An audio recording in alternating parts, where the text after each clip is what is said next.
Imagine being 5 years old. They take you to a cathedral. They strip your name. You're given a number.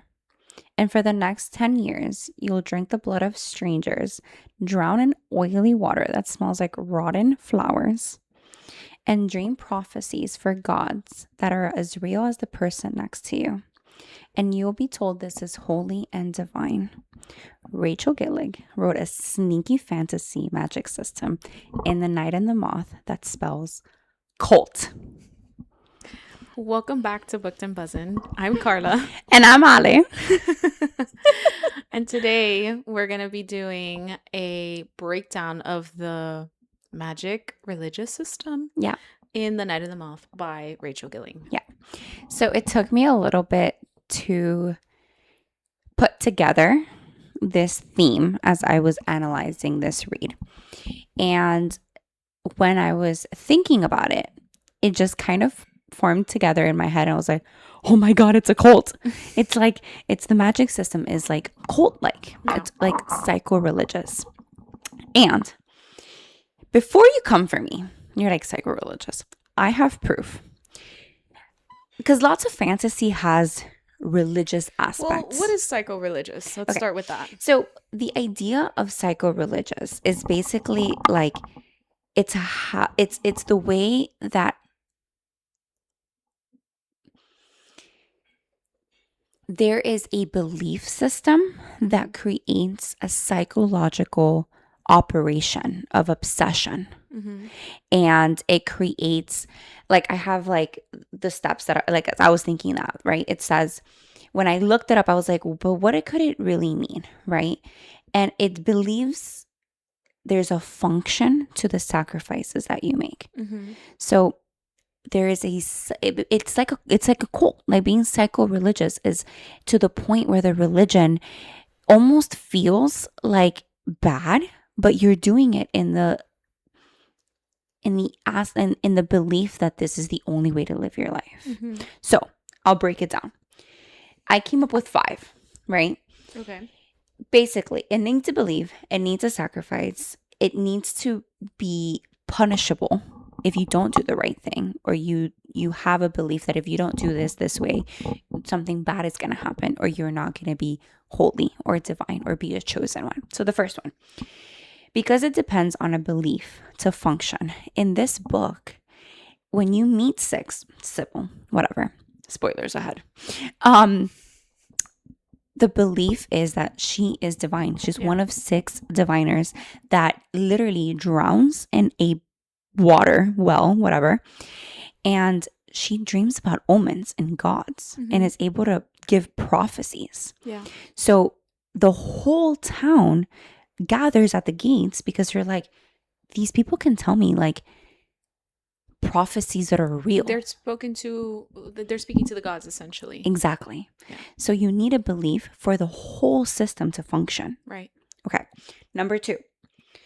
It uses identity erasure as a mechanism. So what does this mean? True. Right? Mm-hmm. You go in, they don't remember anything. So you meet these girls and they're what? Like, I don't remember how old they are. I think they're around mid-20s. Really? To late 20s. Or maybe younger.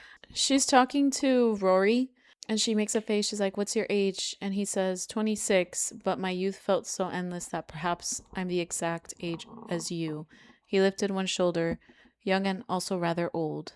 And he had said to her, you look like a young woman not far from my age, but your condescension is perfect, like that of someone old, because of course, they're bickering. So she's around 26, call it give or take a few years. Okay. They're basically taken as children, mm-hmm. right? They don't remember mm-hmm. anything before their life in the cathedral, mm-hmm. right? But it's even deeper than that, because they come in and they're stripped of their name. Mm-hmm. They're actually told, like, that's not your name anymore. Yeah. You are 1, 2, 3, 4, whatever. They're literally numbers. Mm-hmm. They are being pushed to not care about your previous life. Mm-hmm. And when you hear the diviners talk, or even her, she remembers her name, but it's almost like no, I can't think of that because that's not who I am anymore. Yeah. Right? So they erase their life before the cathedral and they erase everything else. They can't leave the cathedral. Mm-hmm. They have no belief outside of the ones that the abbess has institutionalized them for. So they erase it. Cult, right? Okay. You're going to find out through the books that we read. One of my biggest fascinations are cults. I mean, they're very scary, but very, very interesting. I think it's like, because I feel like people are going to come. I did. That's a story time for another time. Yeah. But I don't want people to take this out of context because this is important. It's kind of like, I know there's always this back and forth between true crime and the people that are like true crime fans. Other people are like, that's sick in the head. Like, that's like people have died and stuff. Mm-hmm. And it's not a fascination of suffering. No, but I get what you're saying. The way the mind works. Yes. And it's a fascination with the capabilities of the human brain. Yes. It's not having to do with the tragedy or the horrible, because cults, I mean, they're awful. They really are. Yeah. Because whether they're doing abusive things, which most of them are always doing something abusive, or not, you're still controlling people. You're taking them away from the people they love. You're taking things from them. So cults are awful. And the fascination for them is not because like, oh, I just love awful shit, but it's just like, how did these people believe in this? How did we get here? How did you think to create this system? And like, you know, when you're not a bad person, seeing people do really terrible things is mind-blowing. Yep. And understanding the personality needs to lead a cult is fascinating to me.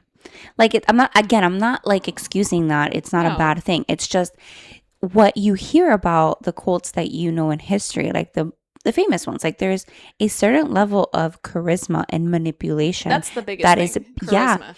That is being woven in like this perfect way to make you believe that if you don't follow him or her or whatever, it is against your best interest.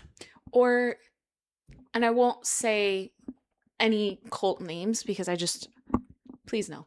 But there's one of the big things that we see with cults is that they believe that they are saving or being saved. Yes. And so when you tell them like, hey, if you do this, it's not like, if you do this, it's wrong. It's if you do this, the world will end, or you won't be saved, or the people you love won't be saved. Exactly.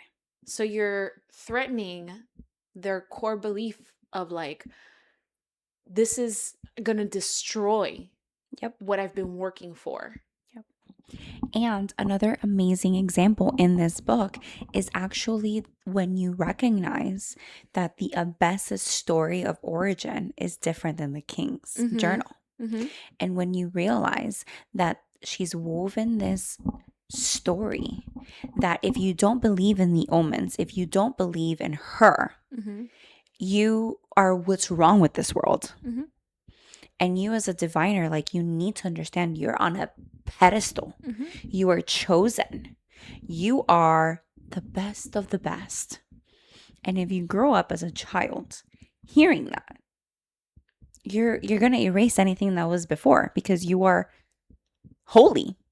I mean, already when you think about it, you don't know exactly what age she gets children. You just know that they're very young. Yep. Memory is a funny thing because I don't even know what age I started remembering things. And a lot of things are flashes. And a lot of things are also like, I don't know if it's my memory or a story that was told to me. So when you're so young, because she's getting these kids so young, what do they really remember? Right. You know? Yeah. So she's essentially getting them at the ages where like, it's kind of perfect. I can erase anything or mold and anything you remember will be very, very grainy in your brain. And I can create a new reality for you where you will follow it. You will be devout because all that you know is this. Exactly. And even if you were to hold on to something like flashes, like you said, I can manipulate the memory enough to make you think like it wasn't what you think it is. Or just minimize it to the extent of like, but that doesn't matter because you're a diviner. Exactly. The name doesn't matter because you're a diviner. Yep. And this is also a thing that historically, when you see people talk about cults that they escaped and they ask, why were you in it? A lot of the times they're like, my parents were in it. So I grew, like I was born into it. And I was in it because I was born into it. And that's kind of this, where they weren't born into it, but she did essentially birth them into her religion by drowning them. Exactly.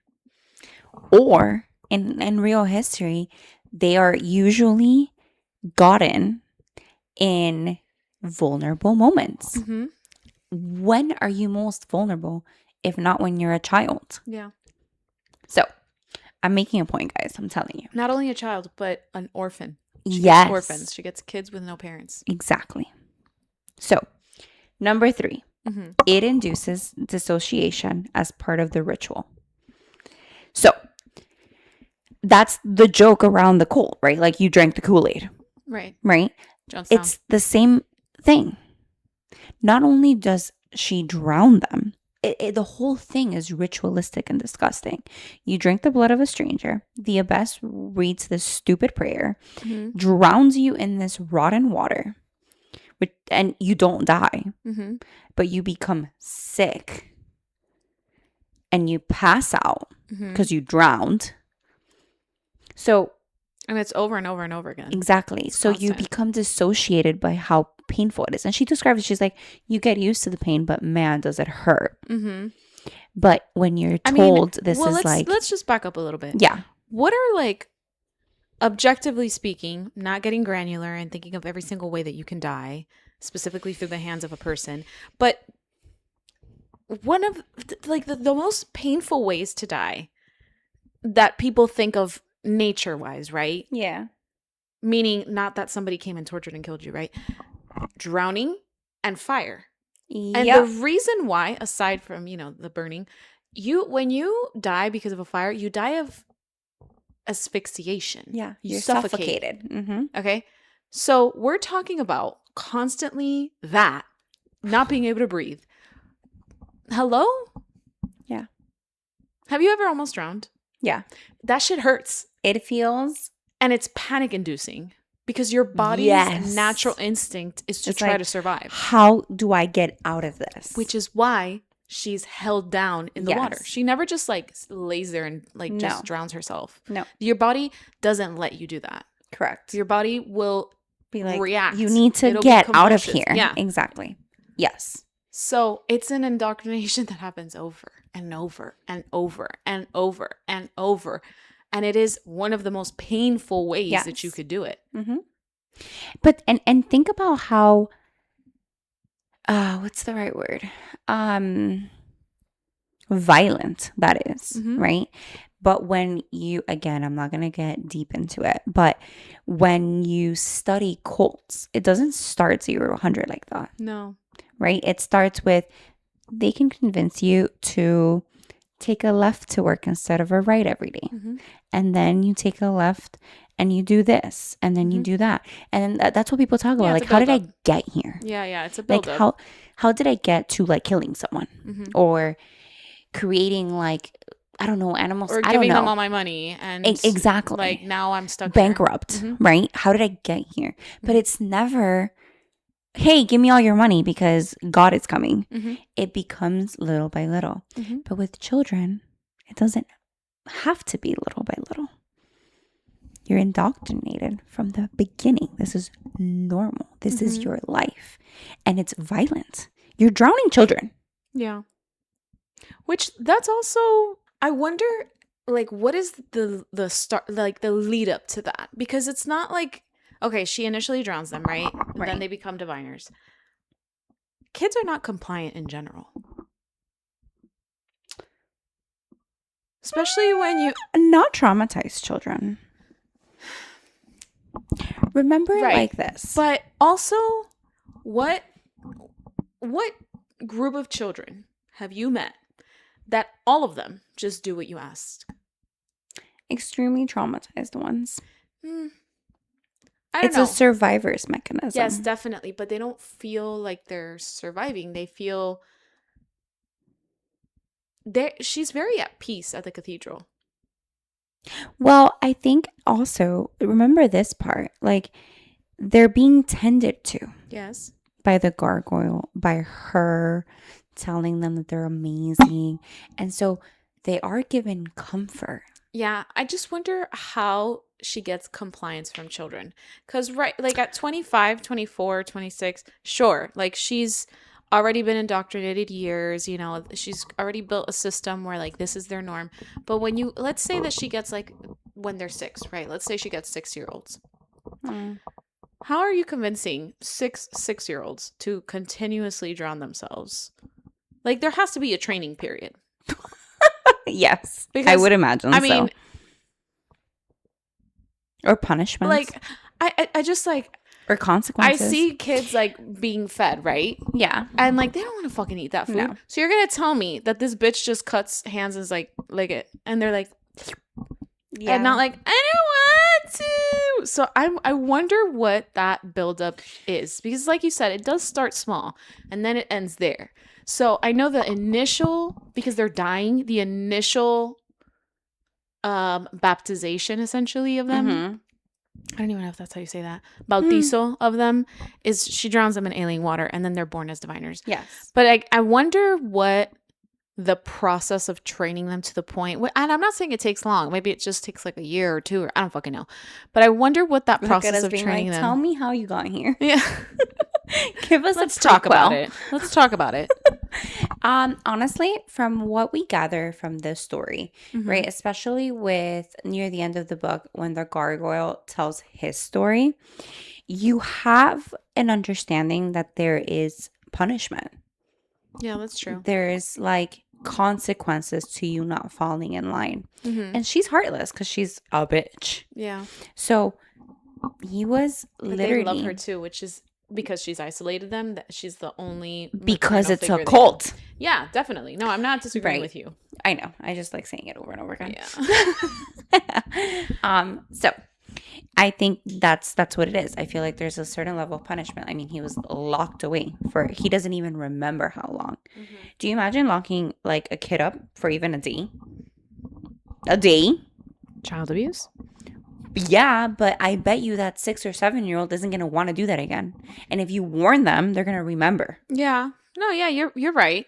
So, okay. I'm almost done making these points and then I'll dive into all of this. But number 4. It's run by an institution, the Abyss, that gaslights them like a cult leader. You have to be reminded over and over and over again how important it is that you do this work. And if you don't do this work, then you're going to be gaslit into doing this work regardless. Because what do you mean? You're a pedestal. You're like holy and divine. Yeah. And you look like, even think about like the primary magic system here. You drown and survive every time. Mm-hmm. Who is not going to believe they're a god? No, yeah, of course. That part is crazy to me, you know, like that's another thing I feel like you can get probably younger kids in. Like, what do you mean? Like, well, I mean, and you hear all the time through survivor tales of the power in being told you're special. Mm-hmm. So definitely, yeah, for sure, it makes sense to me that it was. I mean, when you talk about religion, it's such a powerful thing. People really rely on their beliefs, and it is something that drives people to do good and bad things. Yep. And so it's not at all out of my concept of understanding that you tell somebody like you're an integral part of this religion. Without you, this religion will fail, and like we need to help the people, and the gods are depending on you. That's going to boost somebody's ego, which makes sense because when you meet 6, her ego is through the roof. She thinks that her shit don't stink. Yep. She literally thinks like, I am la última papita de McDonald's. Exactly. I love that saying. I just completely gave away my nationality with that. I mean, was anybody confused? I mean, I feel like my accent's not that bad. Hazme el favor. Ay, por favor. I think I might actually get them confused with mine, though. 1000%. Yeah. I don't think people are going to know where you're from. No. Guess in the comments. Yeah, that'd be really fun. Yeah, I want to see what you guys think. So, the last one with my proof that this is psycho-religious cult is that the gods are manufactured to control the psyche of the population. So it's not just that this abyss and you drown and everybody comes to you and you're dissociated by the water. There's also these gods that are real in your dreams, that there are hamlets of the entire city based off of that are real because you dream them. So now we have like these like celestial beings that come to you consistently and you're like, oh my God, these are the gods. Like, I believe them because you see them. And bullshit, whatever, you know, then you find out that the abyss controls all the dreams, which was crazy. But yeah, that's my analysis. No, I think that it's a good point. I think when you're reading it, there's such a strong theme of religion and the division of people who are, I guess what you would call them atheists in this book because they don't believe this religion, right? Like the king? You like mean? like Rory and the king. I mean, they're right. They're the religion is bullshit. It's not real. Right. But I don't actually know if atheism is just like when you're specifically atheist, referring you don't to believe in anything. Okay. Agnostic is that you believe there's a higher power. Well, but they don't really specifically talk about what they believe in, but no, there's one religion in this book. All right, it's not like a many different religions at play. It's one, and they're right. But Benji and Maud and Rory, the three of them, do not believe in that religion. No, and so this book is it's heavy on it. I mean, they're going after omens. They're trying to kill them. They're trying to get the powers of each omen. But that's interesting, right? Because they don't believe in the abyss's story. But the magic objects exist. So with the journal that the king has from his grandfather, the idea is like you need to hunt these and they're not real. The objects are real. So they believe somewhat about something. No, I mean, well, okay. I think that would be more of a Benji's grandfather conversation because Rory was basically like the servant of an omen. Yeah. So, I mean, just with his existence and him telling them like, yeah, there's a coin and he's an omen. Yeah. He was the fucking one that scared me the most, by the way. Because he chewed on her hair. That was the scribe. Yeah. Oh no, I'm getting it twisted. Rory's omen was who? The one with the coin? Brigade. Yeah. The scribe bitch. He me dio calofrío when I was reading that shit. Anyways, so in this group with Maud and Benji and Rory, Rory can confirm because he's there, which he's there through the grandfather's doing. But he can confirm, like, yeah, the omens they exist, but they are mortal. And the objects exist and they have power. The objects essentially are what give the omen power. But what's interesting, and I think that this kind of needs to be elaborated more on in the second book, is that they don't really have powers, the omens. The objects they wield have powers, but they don't. And it begs the question of like, well, they're in a way immortal. No, they are, but in the same way that Six is immortal. Which is a point you made that I have to think and process and have another episode on, because what is Six going to do without that cathedral water.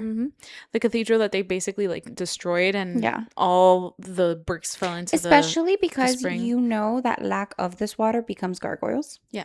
Because you've been drinking it for so long. Yeah. Which is how Bartholomew became a gargoyle. So what are you going to do? And even like the omen is like, I stopped drinking water and became like this disfigured stone object. Yeah. So I drink water. Now I don't.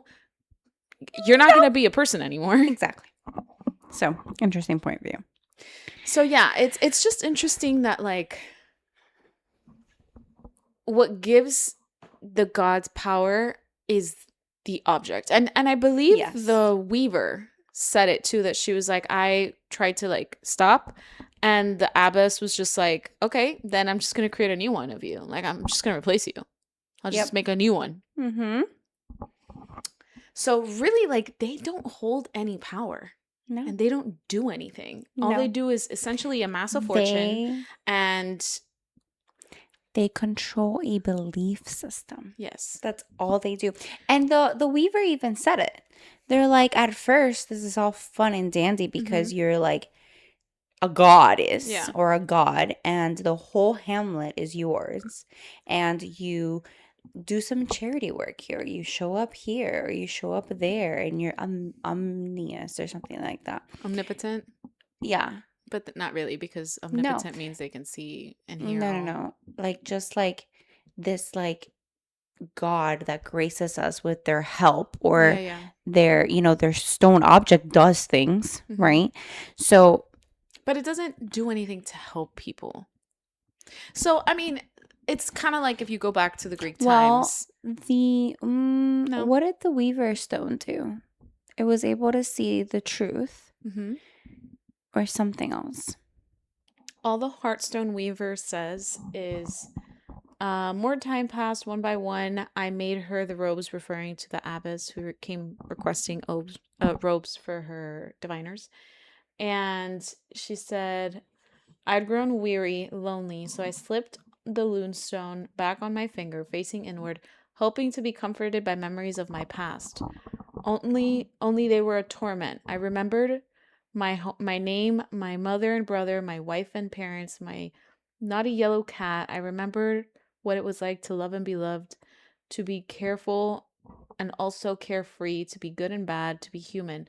But I'd spent too much time sustaining the charade of the omens. When I finally went home to see my loved ones, they had died of old age. That would destroy me. So the Weaver's loom can help the Weaver see the past, or the wielder see the past, their past. Yeah. I don't know. I guess the point of it was, I think that, yes, the people, well, the omens, they're not, they can't do anything. No, literally right? not a thing. Because with the stone object, you don't need to do much to gather a belief system. Well, look. Like, if someone is freaking worshiping you at an altar and you use the stone to transport yourself in front of the altar, that's it.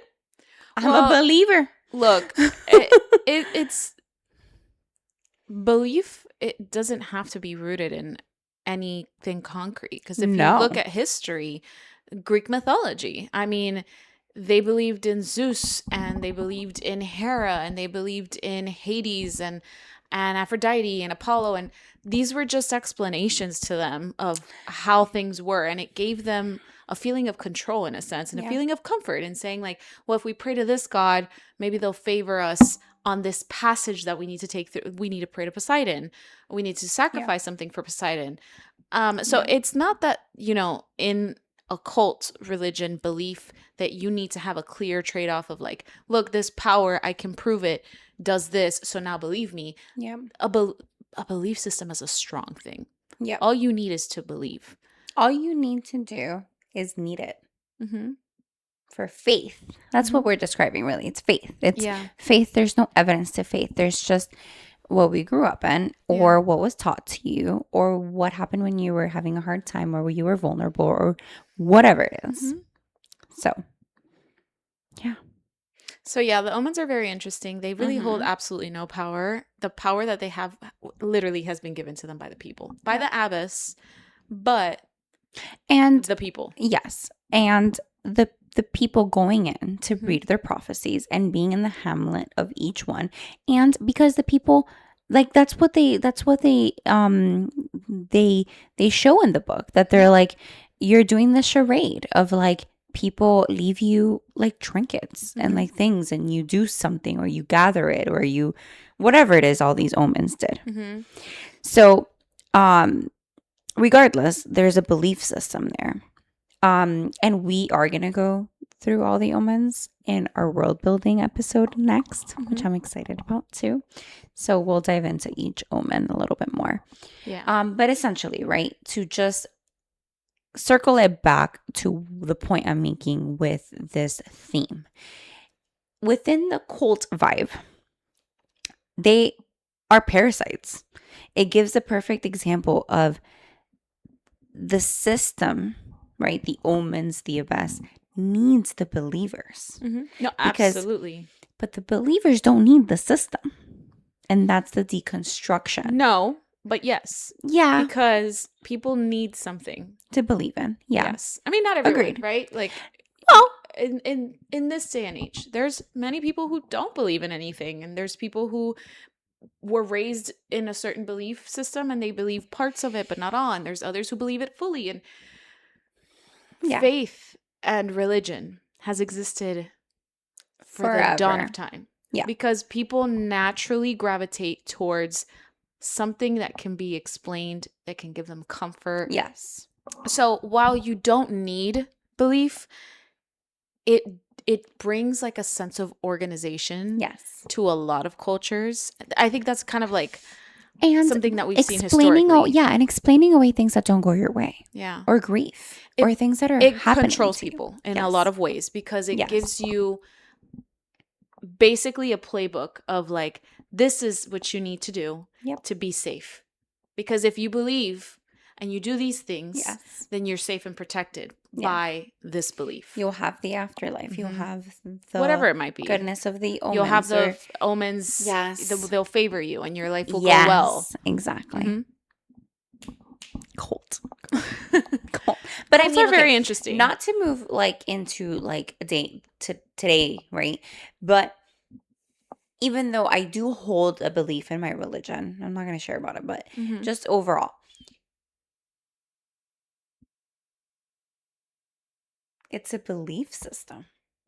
There's no true evidence of anything. Who was it? Aristotle or Socrates? It's one of my favorite quotes, and I say it all the time. And it's the only thing that I know is that I don't know anything at all. Yep. I'm paraphrasing, but that's what it is. And that's the most accurate thing to me that defines how my brain works.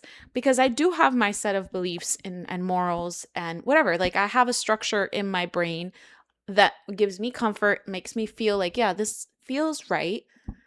But ultimately, I don't know anything. We could be in a simulation and I don't know. You know? I know. That's like Pandora's box. Oh my God. It's that, listen to me. I just go down a spiral. I know. And this is one of the things that like cults, I'm not going to mention the other thing, but you know it. Mm-hmm. And that like theories of existence, I like have dived so deep into this that at one point I'm like, so that simulation idea is like, I know. It drives me crazy. But I know. Why did I say that? Now you're like, oh my God, fuck. Oh my God. No, but seriously, like, yeah, I agreed. I think that it's a very interesting concept. It's also something that divides people all the time. And well, there are no wars that have happened more often that didn't have to do with religion in history. Yeah. The majority of wars that have been fought have been a belief system. No, and just cults in general are fascinating. I mean, Jonestown cult, you've heard about that. That was... Yes. There's a lot. There's a lot of them that are like, what? Even like present day ones that it's like, I'm scared, you know? I know. Yep. It's a fascinating thing. I think it really boils down to people's desire to control. Like, and that's what it is with the Abbess. That's what it is with Benji. It's the desire to control. It's the desire to be the head. It's the desire to dictate everything. Yeah. Be the top of the top. And you see it with the Abbess. But not only those people to control, but to be controlled. To have a belief system like Six did. Mm-hmm. Like, it's not just because there is comfort. Dogs. There is comfort in that. In being. In knowing this is. In the belief system. Yes. In knowing, like, if I do this, then I will be safe and taken care of. And this makes sense. And I'm a good person. I'm doing the good things. Yes. Mm-hmm. Yes. And for the diviners, specifically Six, it's also kind of a power trip because it's like, I'm a diviner. Everywhere I go, people bow to me. People want to talk to me. People. I have a gossamer. No one can see me. Won't take it off. I drown and I come back to life. Like, insane. The other thing that I think about the omens, though, right, is the idea that when you think of cults, the ritualistic system that exists in them is mostly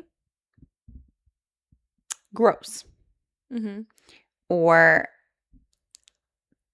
sacrifice-based.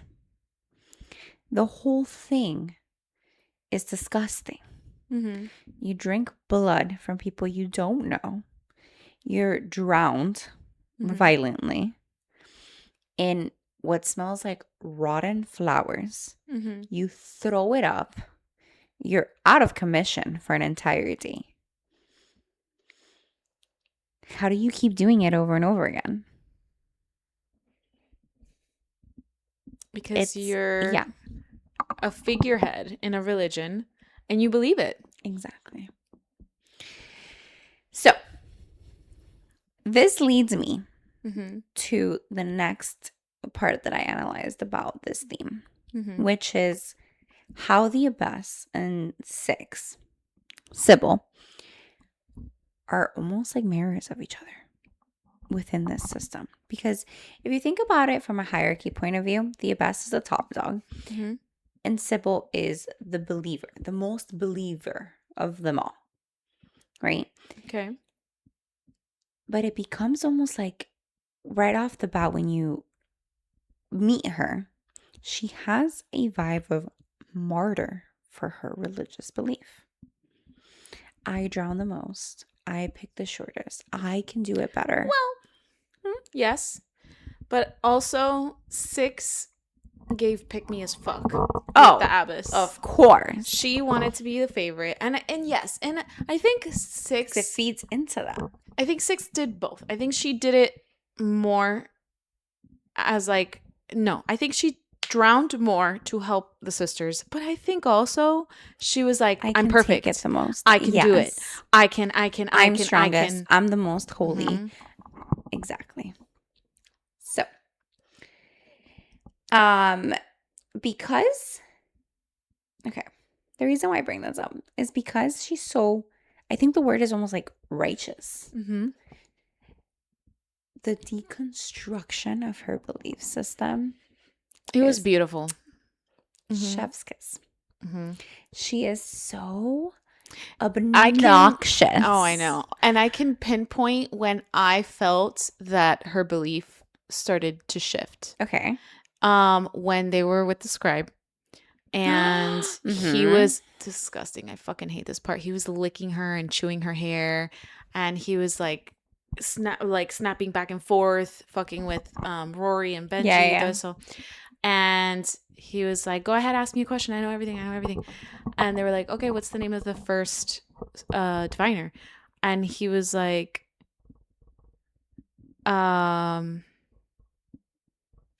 he said something that was like slick shit. Like he was trying to be smart with it. He was like, that's a trick question, blah, blah, blah. And they were like, no, what is it? And she was like, he said he didn't know. He was like, that doesn't matter. Like, that's not known. That's not right. Yeah. And 6 was like, if you were a god, you would know. There wouldn't be something you don't know because you're a god. And she was like, wait a minute. What the fuck is this? Yes. I think that was the first part where her religion fractured. Her belief fractured. It's hard because I agree with you, but the deconstruction started before that. Well, yeah, okay. This is not what I thought it was. I think started when her sisters started to disappear and the abbess didn't do anything. Not a fucking thing. Yeah. She fucking ran away. And here's the really interesting thing is religion is a divisive thing, and it breaks up families. And you're either the type of person that falls into the belief fully and wholly and has their journey within it and comes out with a different belief, or you're the type of person who continues to believe what you believe and that's it. And 6 had all the workings of being the second kind, where it's like you just believe, and this is what I There's know. no questioning. This is what I know. This is Yes. And if it costs me my family, so be it. Yep.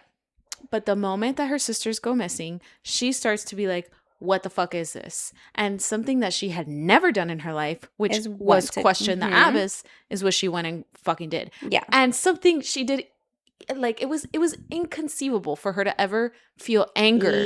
Yes, and leave. But like, even before that, feel anger towards the abbess when she says constantly how much she craves her approval, that she gives it sparingly. And she has that conversation with the abbess, and the abbess tries to pacify her and tell her, like, I have gargoyles looking for them. They're going to find them. They probably ran away, blah, blah. And she's like, they didn't run away. I know they didn't run away because we talked about it, and they're blah, blah, blah. And she was like, they're fine. Everything's fine. Go. You're good. And she leaves angry with the abbess that she's never felt before. Never. I think for sure that's where the deconstruction began. Yes, I agree. But I feel like the first was hit, like a direct hit. Yeah, the first time that she was like, punch, if wait, you will. Maybe this is bullshit. Yes. Was that? Yeah. I mean, she sees Rory with the coin too, and then she was like, what the fuck is that? She thinks that he's the god at first. Mm-hmm. She was like, oh my God. There's no way this fucking idiot can be. Yeah. This motherfucker that's an asshole to me, that I divine for. That I drank his blood. So, yes. The deconstruction arc, though. Yeah.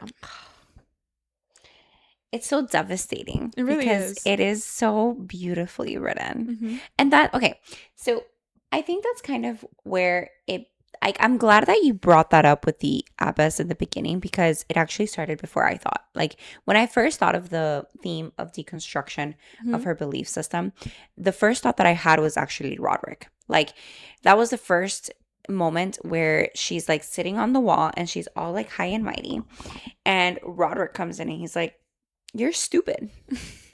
And this is all stupid, and you're weird. And you people like believe in this stupid thing. And she's like, how dare you? Right? And so for me, the deconstruction started there. Yeah. When she comes in just like contact with someone who's actually a non-believer. Yeah, exactly. Her beliefs. And then the diviners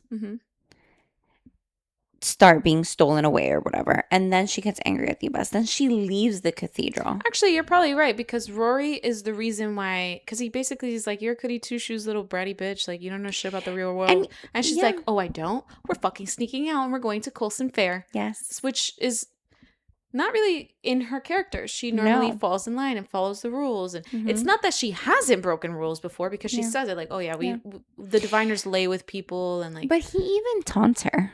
Like, I don't know if it was in the first scene or before they run away, but he's like, how do you know your belief system is real? Like, you just do what you're told? And she was like, what do you mean? I know, she's so like high strung in terms of her identity at the very beginning, and even as the book continues, like she starts shedding that, but it takes a while, because she continues to be like, I'm a fucking diviner, like, you don't touch me, you don't question me, you don't, who are you don't talk to me like that. Exactly. It's even in, like, I remember, I just want to say this one part. The other knights had all smiled at me, unchallenging and awestruck and reverent. This one, it seemed, had no such compulsion.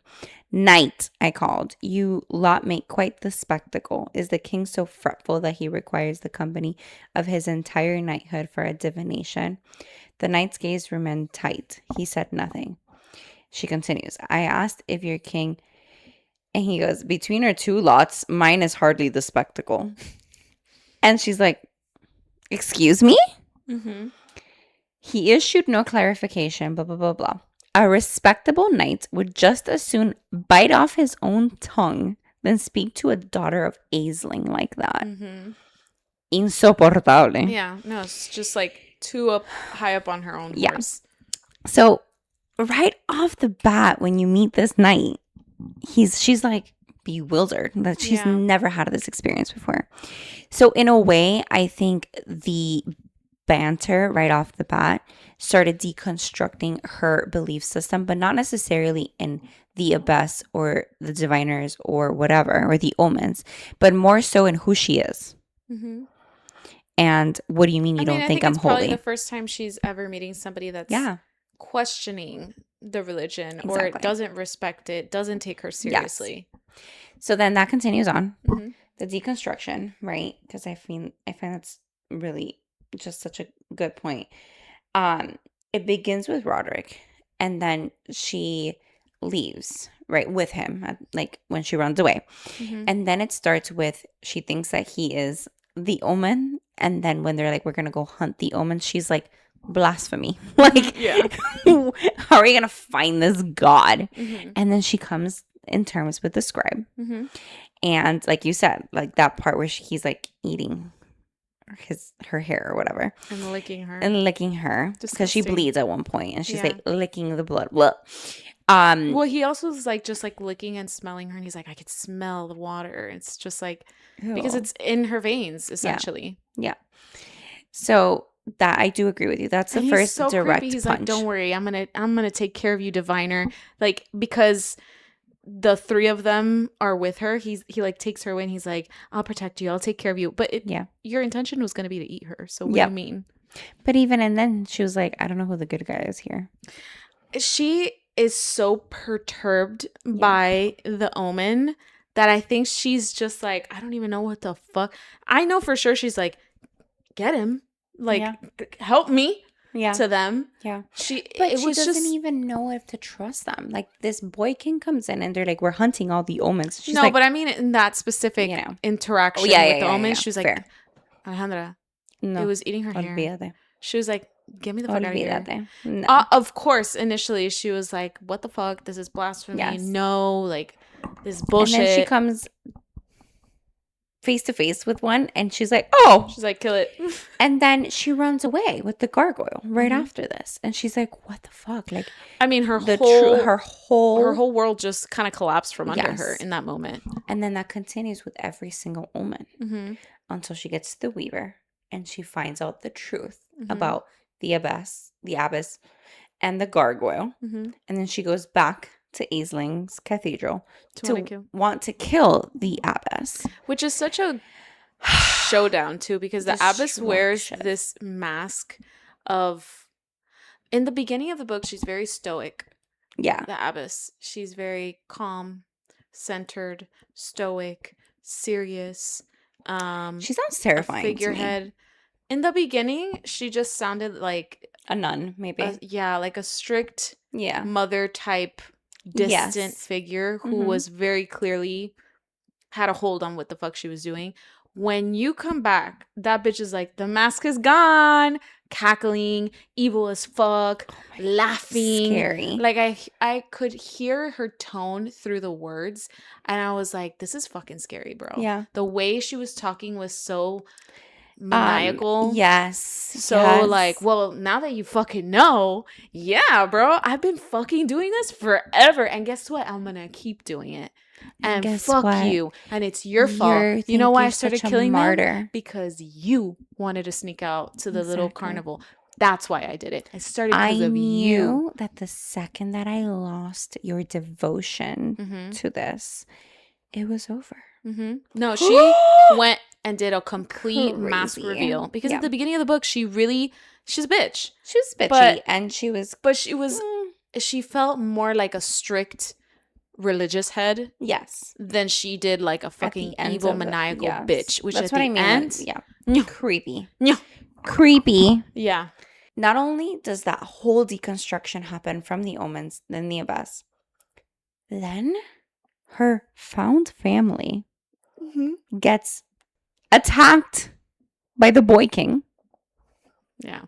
And it's like now the people, I know, but at the same time, not only has her whole world shifted, and now there is a certain belief that people are good and they're going to be doing some good with the king. Mm-hmm. Now he's also a fucking asshole. Okay, so what I'll say about the king and the reveal of him being this piece of shit was that from the beginning of the book, did not trust him. No. There was not a second. I'll tell you what. He spoke, and the first thing I did was go, Yeah, the time. Immediately. Mm-hmm. His first few words, not because he said anything, but the tone of it. And the fact that that tone continued, yes. And then it shifted, and it became jealous, and it became hesitant, and then it became like, I have to make a spectacle of myself. Yes. Yeah. What is the word? Como que like amargado. Yes. How do you say that? Amargado, like resentful. Yes. And secretive when he's having these meetings with these two other knights. Yeah. Well, that was the first time I felt like assured by it. When I was I felt assured a lot of times because before that's where the average reader felt assured. They're like, oh. I don't know, because he just leaves so many hints. Like, for example, when she's being knighted. Yes. Rory is like, no, she doesn't have to say those things. And they have built this vibe where they're not traditional, right? Yes. And Rory's not a traditional knight. So you would think like, nope. Okay, so the king's going to be fine with that. Like, he understands. And the king is like, no, she needs to say those things. And Rory's like, no, she doesn't, because this and that. And they have a back and forth. And it kind of opens your eyes of like, okay, so wait, this little like, I'm so innocent, little boy that you are, is not the truth. That's so true. Because an innocent little boy would have been like, yeah, of course you can live. And then she's like, and what if I don't want to live my life following you? Yeah. And he like looks at her and he stays silent. And there's a clear gap in time before he answers. And then he says, well, yeah, of course, if you don't want to, you don't have to. But it's like, that wasn't an instant response from you. There was a lot of hesitation. And then when you pick up on cues of when she and Mendacious are like, they have something going on, and he doesn't like it. Yes. He gets jealous of it. So it's true. Very clear. So all of those things made me squint harder and harder. Yes. And when he's having a meeting with those two fucking knights, and it may not be a complete secret, but at this point, I believe Six and Rory are already together. And she's like, why isn't Rory here? And he's like, oh, he went to go do something. He's like, but you should join. And she's like, no, I have to do something also. And he's like, oh, really? You do? And she's like, yeah. And he's like, okay. She goes, she comes back. And then he's like, hey, I hope you didn't think that was weird that I was meeting with those two. It's just that they have money and I need money for my campaign. And influence. So I have to meet with them. And it's like, why are you explaining yourself to her? Yep. It's so true. So I just felt every step of the way with the Boy King. I was like, you're getting more and more and more suspicious. Did I expect him to just straight up cagarlo todo at the end? No, not necessarily. But when he did, I was not shocked. Not even a little bit. No, I agree with you. And I feel like that's going to be such a fun episode for us. For sure. And that part where he was like, I think that they were talking about her being a knight, right? Like Rory was like, oh, we should knight you. And Benji gave pushback. He was like, no, she's my diviner. And she was like, I'm not a diviner anymore. And he was like, yeah, but you're coming with us with that, like, you're the still intention. That you're still supposed to like pose as a diviner. And it became like a little argument where he was like, no, she's my fucking diviner. And Rory and her were like, excuse me? So there were a lot of hints, I think, that showed his ass. No, you're right. That's I just exciting. Want to say that because Benji is something I've been wanting to talk about. No, yeah. And that is coming. Mm-hmm. So just to wrap this theme up, okay? I think that's why, like, all of this is why to me, one of the central themes is psycho-religious in The Night and the Moth. The currency isn't power, it's faith and a belief system that gives power. And I feel like this is why, honestly, the most dangerous thing that Six did wasn't escape. It was stop believing. Yeah. Absolutely. That was the biggest risk to the abbess every time someone stops believing. Because then she needs to kill them. Yeah. So no, you're right. I think that is the most dangerous thing that it's the most dangerous thing in any cult, really, right? It's like when they stop believing the bullshit. I mean, like in all things, right? Like governments and stuff. Yeah. I would say, yeah. I mean, the most... How about to Katniss Everdeen this shit? No, but look, categorically, the worst thing that can happen in any industry, whether it's for a pop star, an actor, this or that, a religion, a government, whatever, is for the people to stop supporting it. Yeah. Really. I mean, and that's how you know how I feel about celebrities post-COVID. Yeah. And that's where I feel like Imagine a lot of people. It's that I remember seeing that video. I'm not going to dive into it, I promise. No, but I remember seeing that video and I felt it was so dystopian to me. It was so stupid. It was so stupid. And I think a lot of people woke up and be like, we're idolizing these I don't think weirdos? One person received that video well. No. Everybody was like, what was this supposed to do? We're losing our jobs. We can't go to the store. We're wearing masks. Stores are shut down. But we really did need that collab of all of these celebrities singing. In your mansions. Yeah. With everything that you had. There was people that didn't have money. People that were dying. Yeah. So anyways. Belief system. So anyways, not to get into that because I can have a whole other 1 hour podcast on the belief system in celebrities, which I cannot stand anymore. But anyways. That is kind of us analyzing the theme of psycho-religious cult in The Night and the Moth. So for our next episode, we're going to be I think we have a couple left. I think we're going to be doing an episode, definitely world building, so that we're ready as we enter book 2. And we're also going to dive into really we have a lot of conversation around Benji. Yeah. We want to talk about Benji. I think we kind of covered the abbess, but I think there's still probably she'll make a little sprinkle of an appearance. I have a feeling. I feel like there's things that we haven't gotten to. Yeah.